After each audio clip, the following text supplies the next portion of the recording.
Bom dia, galera. Tudo bem?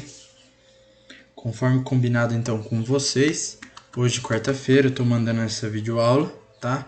Com a teoria das nossas aulas de amanhã, né? Eu combinei com vocês, amanhã de manhã, como de costume, a gente tem a nossa aula ao vivo, tá? E à tarde eu marquei uma aula extra pra gente conseguir ficar em dia com o conteúdo, beleza? Então, nessa videoaula que eu tô mandando agora, quarta-feira, eu vou tratar da teoria, tá? Das duas aulas de amanhã, beleza? Eu passo a teoria, amanhã a gente resolve as atividades da apostila, tá? Se tudo der certo, a gente termina ou quase termina a nossa apostila. Tranquilos? Então vamos lá, sem mais delongas, tá?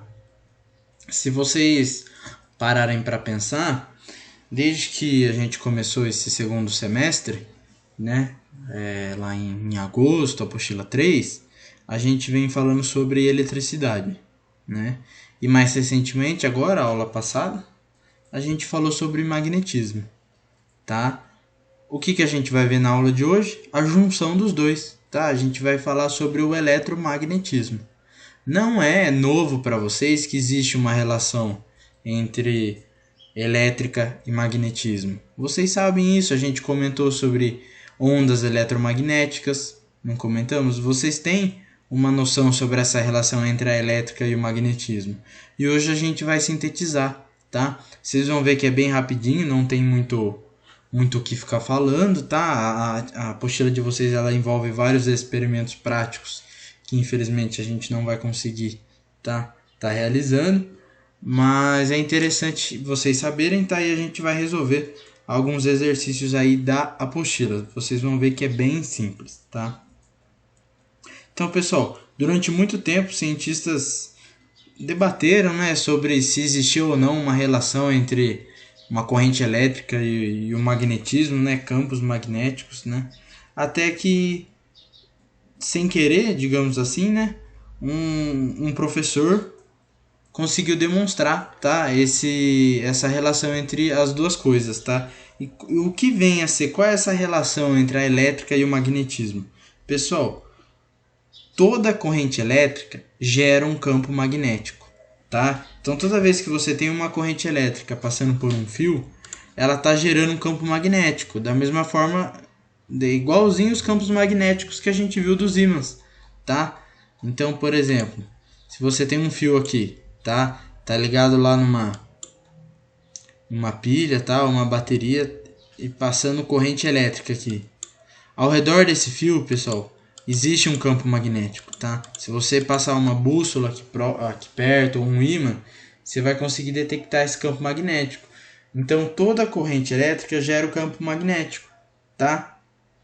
Aí os cientistas pararam para pensar, beleza? Eles atraíram lá os ímãs, atraíram a bússola e falaram, beleza, toda corrente elétrica gera um campo magnético. E o contrário, será que um campo magnético é capaz de gerar uma corrente elétrica? Será? E aí que surgiram os geradores de energia elétrica, pessoal. E foi assim, eu trouxe aqui para vocês um simulador, tá? Vou demonstrar isso aqui para vocês.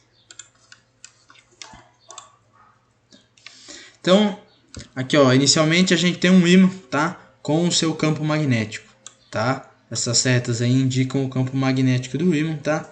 Dá pra ver aqui ele interagindo com a bússola.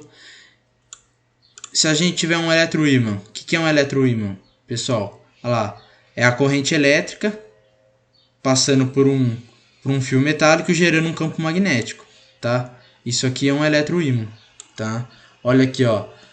Toda vez que a gente tem corrente elétrica, a gente tem um campo magnético. Olha o campo magnético sendo gerado pela corrente elétrica, tá? Aqui você não tem um material magnético, tá? Um ímã, mas você tem campo magnético gerado por essa corrente elétrica. Se a gente junta esses dois conceitos, o que a gente tem? Um gerador, tá, pessoal? Vejam bem como funciona a maioria dos geradores. Pode ser de usina hidrelétrica, usina de carvão, usina nuclear. O que envolve isso, pessoal? Envolve a movimentação de um ímã, tá? Não importa qual dessas usinas, eu vou conversar com vocês mais para frente, todas elas envolvem a movimentação de um ímã que vai gerar um campo magnético que vai movimentar a corrente elétrica. Então, se eu tenho um ímã parado aqui, ó, pessoal, o ímã está parado no campo magnético dele, e eu tenho um fio condutor, se eu movimento esse ímã próximo desse fio, eu acabo movimentando os elétrons desse fio, tá? Gerando aí momentaneamente uma corrente elétrica. Pode ver que eu movimento, a luz acende, mas logo depois ela apaga, porque o movimento parou. Se eu quiser ter uma corrente elétrica constante, eu vou ter que ter um movimento constante desse ímã, tá? Que vai ficar movimentando constantemente esses elétrons dentro desse fio metálico, tá? O que o gerador de eletricidade faz? Ele faz esse ímã ficar se movimentando constantemente. Não importa se é pelo movimento da água dos rios, no caso das hidrelétricas, ou se é pela pressão do vapor de água, no caso das termoelétricas. Nas termoelétricas, o carvão é queimado, gerando calor que aquece a água. Uma vez que a água é aquecida, esse vapor pressurizado faz a movimentação das turbinas do gerador que movimenta o ímã, tá? Isso aí vale para quase todos os tipos de usinas geradoras de energia, tá, pessoal? É o mesmo princípio. Vamos olhar então aqui o gerador, simulando aqui então uma usina hidroelétrica, tá? Como que ela funciona? Inicialmente o ímã está parado, não há corrente elétrica. Se a gente começa a movimentar esse ímã através da passagem de água, olha lá, o ímã se movimenta. Como ele está constantemente se movimentando, o campo magnético está constantemente sendo alterado, tá? Gerando ali uma corrente elétrica quase que constante, tá, pessoal? Olha lá, a luz acendendo. Quanto maior for esse movimento desse ímã, mais intensa vai ser essa corrente elétrica. Por isso que grandes rios conseguem fazer grandes usinas, conseguem manter grandes usinas, produzir uma grande quantidade de energia elétrica, tá? Esse tipo de corrente elétrica, pessoal, ela é um pouco diferente da que a gente está acostumado a ver, né? Normalmente, quando a gente está trabalhando lá com pilha, com bateria, os elétrons seguiam apenas em um sentido, né? Do polo negativo para o polo positivo. Nesse caso aqui, os elétrons estão indo e voltando rapidamente, tá, pessoal? Vejam que eles vão e voltam, tá? O primeiro tipo de corrente que a gente estava trabalhando, que é a das pilhas, a gente chama de corrente direta, tá? Corrente contínua, perdão. É uma corrente contínua. Já esse segundo modo aqui, a gente chama de corrente alternada, tá? E é a modalidade de energia que abastece todas as cidades, tá? Nas nossas tomadas, a modalidade de energia é de corrente alternada.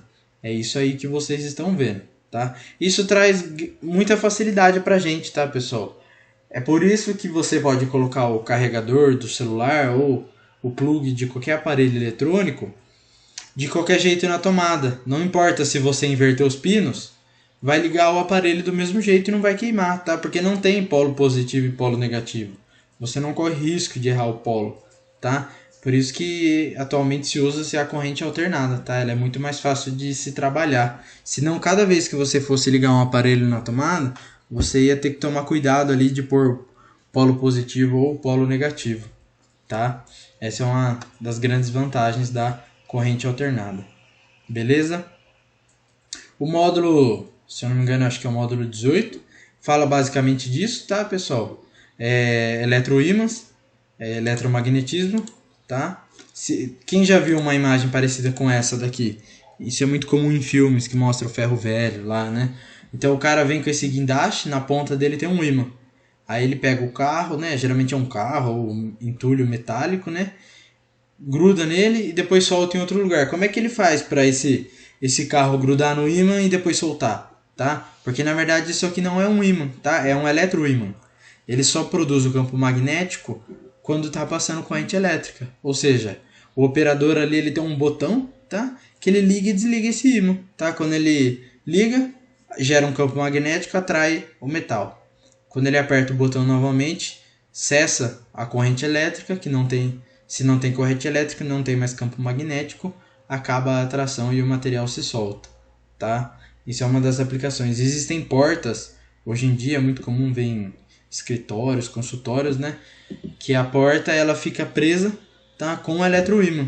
Tá? Quando o porteiro ou o secretário, algo do tipo assim, libera o acesso, ele aperta um botãozinho que desliga o ímã, a pessoa consegue abrir a porta. Uma vez que a pessoa fecha a porta, esse ímã volta a ligar, né? E trava a porta na parede, tá? E aí você não consegue mais abrir, tá? Então isso está presente no nosso dia a dia, mais do que a gente pensa, tá? Começando o próximo módulo, se eu não me engano é o 19, é o 18, perdão, lá. Geração de energia, tá? A gente vai comentar rapidamente sobre algumas usinas de geração de energia elétrica, tá? E um pouquinho do funcionamento delas.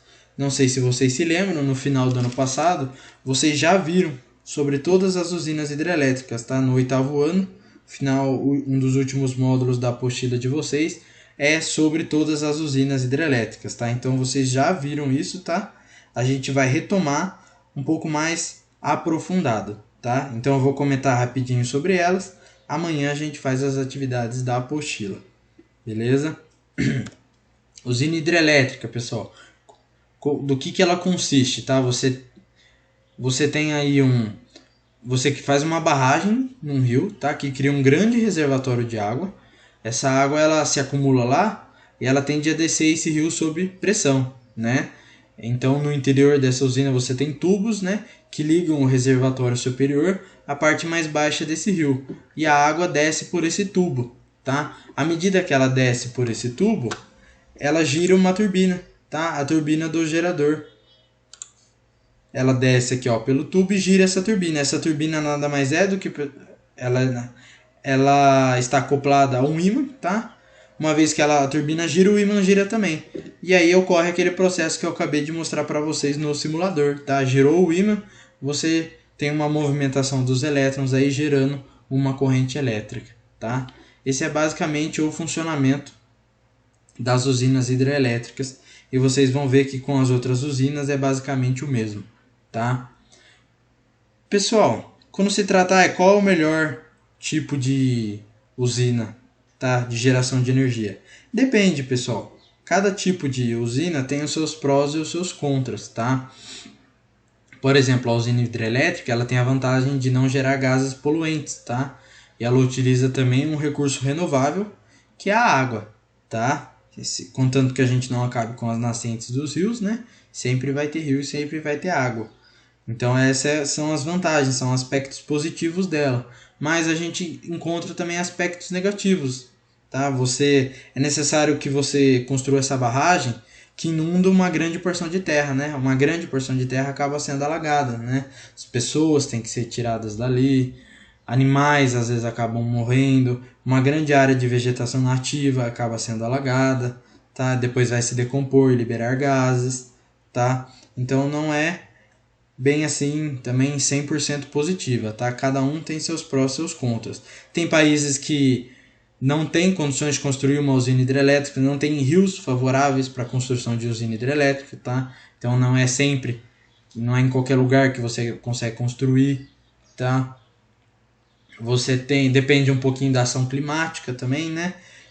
Se o volume do rio está alto, o volume está baixo, né? Então tem uma série de aspectos positivos e negativos aí que precisam ser considerados. No Brasil, a nossa matriz elétrica é majoritariamente de hidroelétricas, tá? No inverno, quando os rios têm um volume menor, né? A produção diminui, o governo compensa com a utilização de usinas termoelétricas, né? Que são usinas de queima de carvão ou gás natural, tá? Essas aí, elas são mais caras, né? Por isso a conta de energia sobe. Como é que funciona uma termoelétrica, pessoal? Ela funciona como a queima do diesel, tá? Ou do gás natural, ou do carvão, enfim.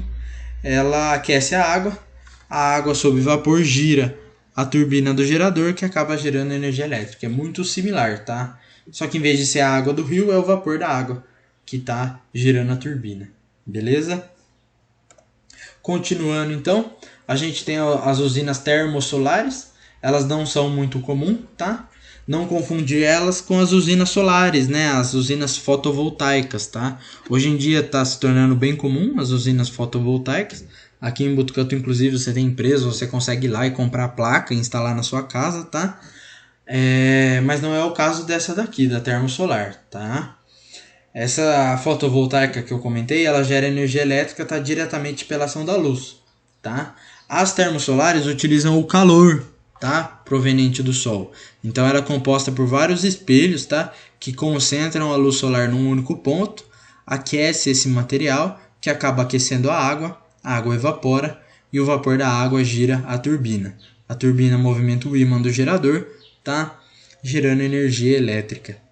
Tá? Mesmo princípio aí das outras. Existe outro tipo de energia, de usina de geração de energia, que muitos de vocês conhecem, tá? São as energias termonucleares, tá?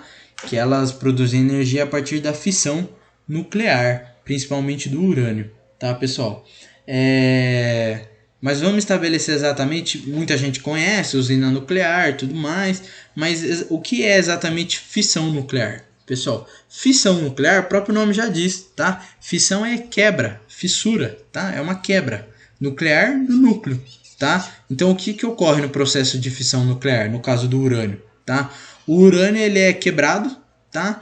Em dois elementos menores, tá? O núcleo dele se divide, tá?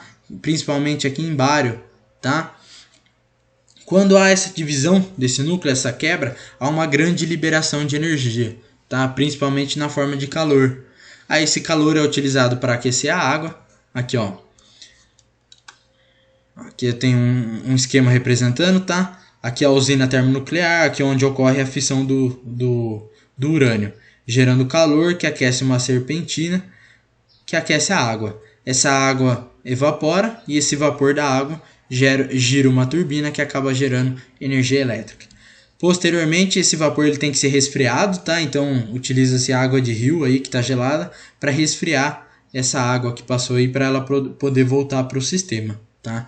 Então, essa fumaça que você vê saindo aí das usinas nucleares é apenas vapor de água, tá? Não tem nada queimando, não é nada radioativo, tá? É só o vapor de água utilizado para água que foi... É o vapor de água, tá? Da água que foi aquecida durante a utilização da usina, beleza? Não tem nada de radiação, tá? E não tem nada de queima de carvão, nem nada do tipo, tá? Agora, voltando aqui ao processo de fissão, pessoal, é a quebra, tá? Quebrei um átomo de urânio, tá? Um elemento de urânio em dois elementos menores, tá? Por que gerou energia? Por que liberou energia? Isso aí tá muito relacionado com a teoria da relatividade de Einstein, tá? Isso aí vocês vão ver mais para no ensino médio com mais calma, tá? Einstein propôs, isso aí já foi provado, tá? Posteriormente, que a massa pode ser convertida em energia. Tá? Então, nesse caso, quando você acaba quebrando esse elemento, tá? Fazendo a fissão do urânio, tá? Um pouco da massa se perde. Se você vir aqui pesar, né, calcular a massa dos dois elementos que sobraram e somar elas, não vai dar exatamente igual à massa do urânio. Vai faltar um pouquinho de massa, tá? Bem pouquinho, muito pouquinho, mas vai faltar um pouquinho de massa. O que aconteceu com essa massa que sumiu? Essa massa ela se converteu em energia, tá? Então, essa massa que desapareceu, na verdade, ela foi convertida em energia, tá? Essa é a grande sacada da teoria do Einstein, tá? Ele propôs que, na verdade, energia e massa são a mesma coisa, tá? São dois aspectos de uma coisa única, tá? Massa pode ser convertida em energia e energia pode, teoricamente, ser convertida em massa, tá? E é assim que funciona o processo de fissão nuclear. E o funcionamento de uma usina nuclear de fissão, tá? Fora isso, pessoal, vocês já devem ter ouvido a expressão fusão nuclear, tá?